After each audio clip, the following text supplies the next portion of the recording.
Muy bien, lo habíamos anunciado y ya está con nosotros el doctor Jorge Chávez Cotrina, coordinador de las Fiscalías contra la Criminalidad Organizada. Bienvenido, gracias por acompañarnos.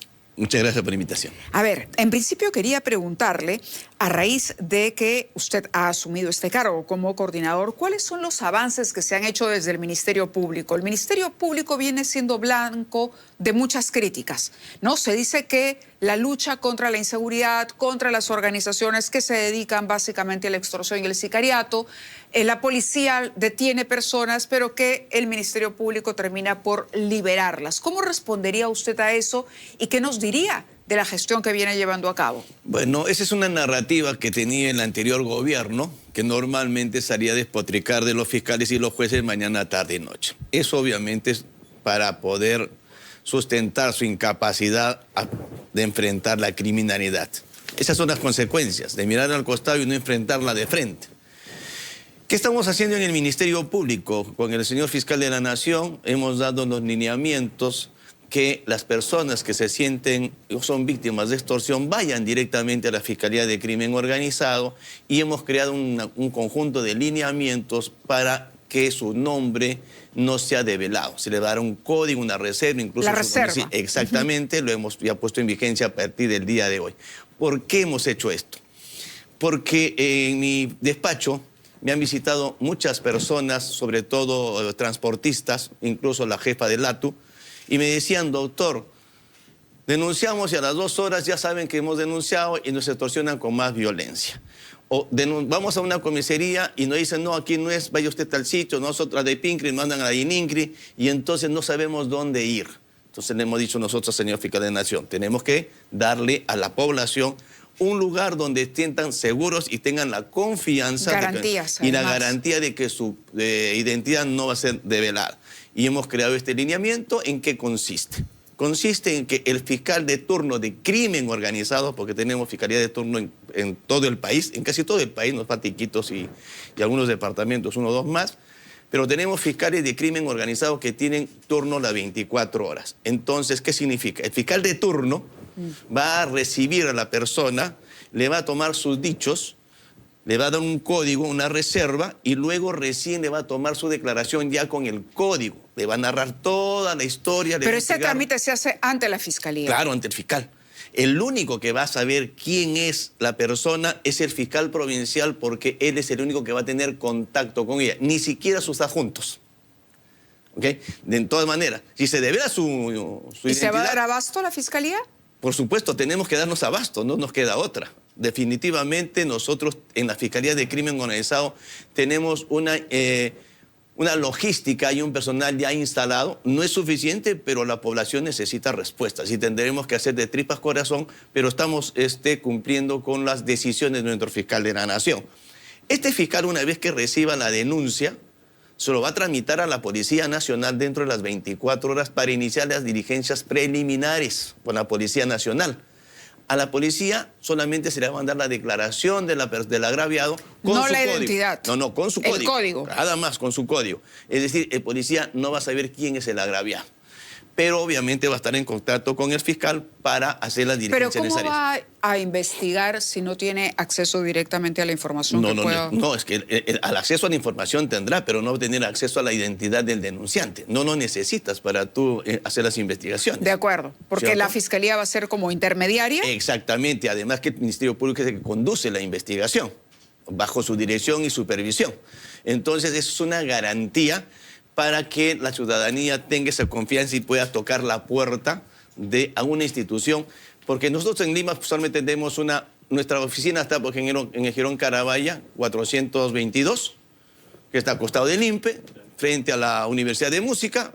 En Cajamarca tenemos nuestra sede, entonces hay una sola sede. No tienen por qué estar yendo de fiscalía en fiscalía como ocurre con la policía, porque lamentablemente, imagínese usted, el ciudadano de San Martín de Porras, ¿dónde va?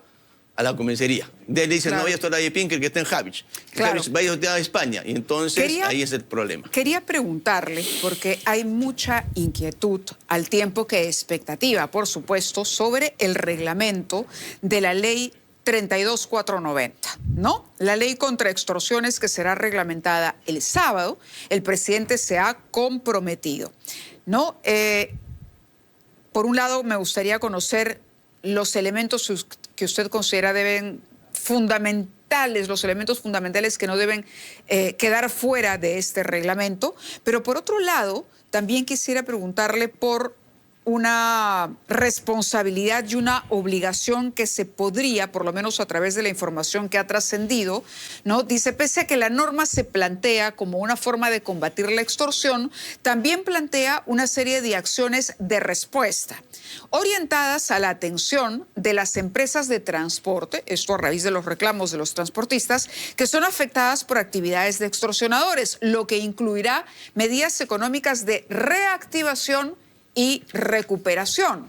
Según el texto original, las empresas de transporte víctimas de extorsión accederán a exoneraciones temporales, que aunque no se indica directamente a qué se refiere, que se refiere a impuestos, se listan como un beneficio económico junto a créditos blandos que posiblemente serán otorgados por el Banco de la Nación.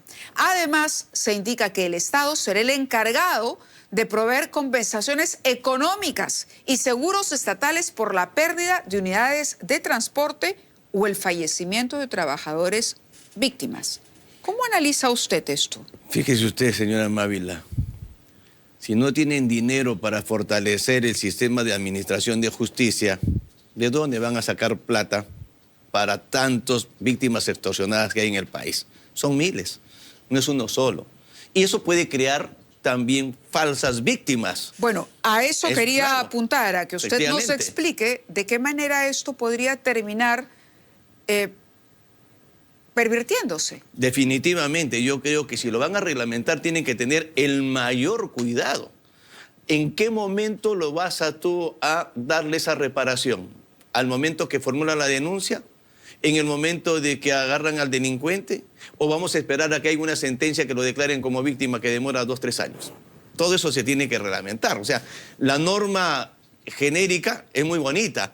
El problema es cómo lo hacemos y a quién se lo vamos a brindar. Lo otro que es interesante es cómo se calcula una compensación económica, por ejemplo. Puede ser, en mayor de los casos, si incendian un vehículo, por lo menos tú sabes cuánto puede costar ese vehículo. Pero si hay una extorsión personal, si hay víctimas, ¿cómo podemos nosotros analizar esos temas, ¿no? Normalmente los negocios que son víctimas de extorsión pagan una suerte de cuota inicial y luego pagan cuotas. Sí. A veces no a una, a varias organizaciones. Así es. Otras incluso cierran.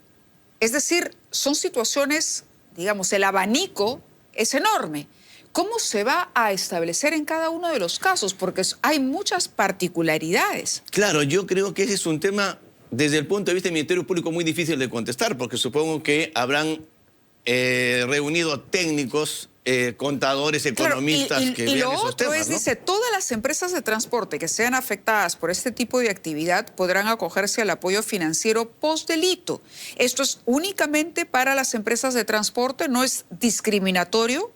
Definitivamente, porque la extorsión no solamente es contra las empresas de transporte, sino también tenemos, por ejemplo, farmacias que vienen siendo extorsionadas, bodegas que vienen siendo extorsionadas, y entonces creo que estamos abriendo una puerta muy peligrosa. Claro, acá dice, la norma sostiene que el financiamiento de estas acciones únicamente a favor de los transportistas provendrá de un fondo especial constituido por bienes muebles e inmuebles incautados al crimen organizado, especialmente aquellos vinculados a delitos de extorsión y sicariato.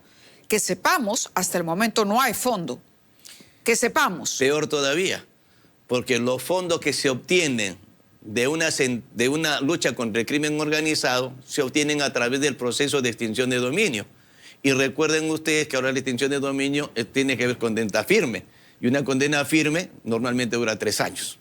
Bueno, pero claro, pero si esto es únicamente para los transportistas, ¿qué le vamos a decir, por ejemplo, a los vendedores, a las farmacias, a las bodegas, a los emporios comerciales como Gamarra, por ejemplo, a los colegios que también han sido víctimas de extorsión? Efectivamente, o sea, yo pienso que tiene que haber una narrativa, una explicación del Ejecutivo, del Ministerio de Economía, cuál va a ser, digamos, los criterios que van a tomar en cuenta para poderlos resarcir a esas víctimas. Es muy difícil. Es más, en los juicios Cuando el juez sentencia y declara reparaciones civiles, monta reparación civil, normalmente no paga. ¿Por dónde usted, que es justamente una persona especializada en esto, en crimen organizado, por dónde usted considera debería ir más bien esta ley para mejorar el marco legal y hacerlo mucho más eficiente en la lucha contra la extorsión y el sicariato? Yo creo que el tema no está en dar normas. Yo creo que el tema pasa por la operatividad. Si usted tiene un sistema operativo, las normas son el complemento. Pero si usted empieza dando normas y el sistema no tiene capacidad operativa, las normas no te van a servir de nada. ¿Por dónde debemos empezar? Por darle a nuestra Policía Nacional, a inteligencia, los recursos humanos, los recursos tecnológicos para que puedan investigar. ¿A la Fiscalía también? Definitivamente. Lo que pasa es que yo no estoy pidiendo tanto por la Fiscalía porque siempre me dicen, tú lo único que haces es pedir dinero, ¿no?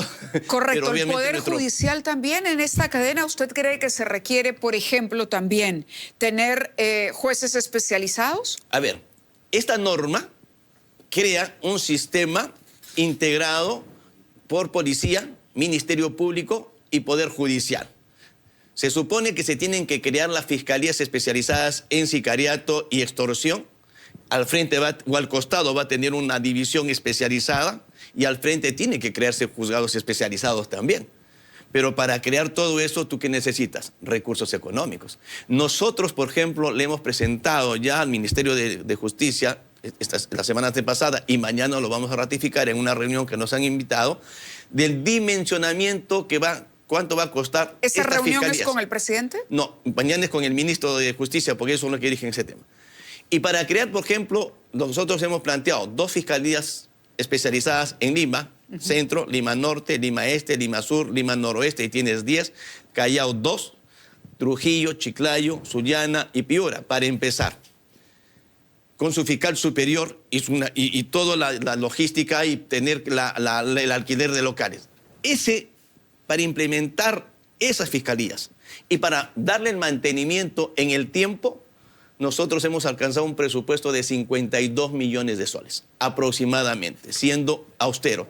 El problema está, si ya la norma ha establecido que se tienen que crear, porque esa ley dice que se tienen que crear, y además esa norma dice que es bajo el presupuesto de Economía, hay que preguntarle al ministro de Economía si nos va a soltar el dinero de los 52 millones para implementarlas. Porque, como yo le decía en la reunión que hemos tenido con el ministro, con los equipos técnicos, puedes que apruebas la norma, autorizas a los jueces, a la Junta de Fiscales Supremos a crear las fiscalías, pero si no le dan la plata, ¿cómo la implementamos? Y si la plata me das el 15 de marzo para implementarlo, no lo implementaré al día siguiente. Me demora por lo menos 60 días porque tengo que alquilar locales, nombrar fiscales, ¿Se puede etcétera. hacer algo para que las personas que son víctimas de extorsión encuentren justicia más rápido? Porque la justicia también tiene sus tiempos.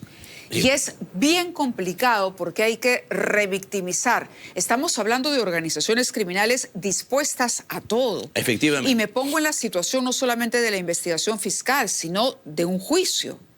Sí, a ver, entre tanto y en cuanto se crean estas fiscalías que van a durar más o menos en su creación y de acuerdo al momento que tengan el dinero, empezarán mínimamente en abril, nosotros no nos podemos quedar cruzados de brazos. Por eso es que el señor fiscal de la Nación ha ampliado la competencia de las fiscalías contra el crimen organizado para ver el tema de bandas, sicariato y extorsión. Por eso que se dan los lineamientos para que estas fiscalías acojan la denuncia. Pero necesitamos que estas fiscalías se fortalezcan también. Necesitamos nombrar más fiscales adjuntos, más fiscales provinciales. ¿Cuántos fiscales se requiere? Yo supongo que con 100 fiscales más a nivel nacional, 100 más. Por lo menos ¿Hay? para fortalecer. Bueno, lo que no hay es dinero, el problema es ese. Porque ahí están los profesionales, sí están, pero necesitamos el presupuesto para poder fortalecerlo a estas fiscalías, entre tanto y en cuanto las fiscalías de bandas se vayan a crear. Una vez que se cree, ya pasan los casos a estas fiscalías. Y obviamente, para poder avanzar este tema, la justicia que tarda no es justicia. ¿Ok? ¿Qué necesitamos? Que la policía haga bien su trabajo. Porque recuerden ahora que la investigación por mandato de la ley, y así lo estableció el Tribunal Constitucional, la investigación operativa es de la Policía Nacional. ¿Cuáles son los errores que comete la policía? Los más lamentablemente, frecuentes. nosotros decimos un término, la investigación viene con lo visto. O sea, con las mínimas diligencias. Y con la mínima diligencia, sin evidencias sólidas, los casos se van a caer. Entonces, ahora que ellos tienen toda la ley a su favor, que tienen que investigar, tienen que entregarle al fiscal un caso con evidencias sólidas. Porque incluso la norma le dice que ellos incluso tienen la oportunidad de opinar qué tipo de delito es, incluso de individualizar a los responsables. Entonces ellos tienen la posibilidad de decir al señor fiscal, este cometió el delito, por ejemplo, de robo, estas son las pruebas.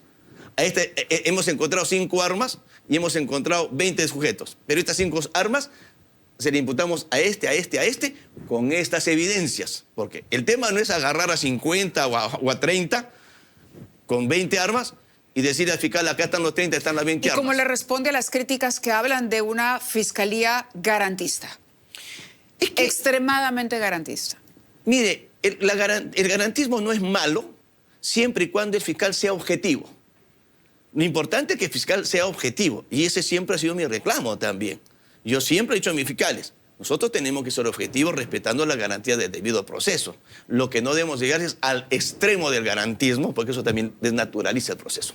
Muy bien, yo le agradezco que haya estado con nosotros y bueno, estamos expectantes todos para conocer el reglamento que estará listo este fin de semana, a ver qué es lo que incluye y de qué adolece también para conversar. Bueno, nosotros estamos rezando a la Virgencita de Guadalupe para que nos den los presupuestos necesarios. No nos queda otra.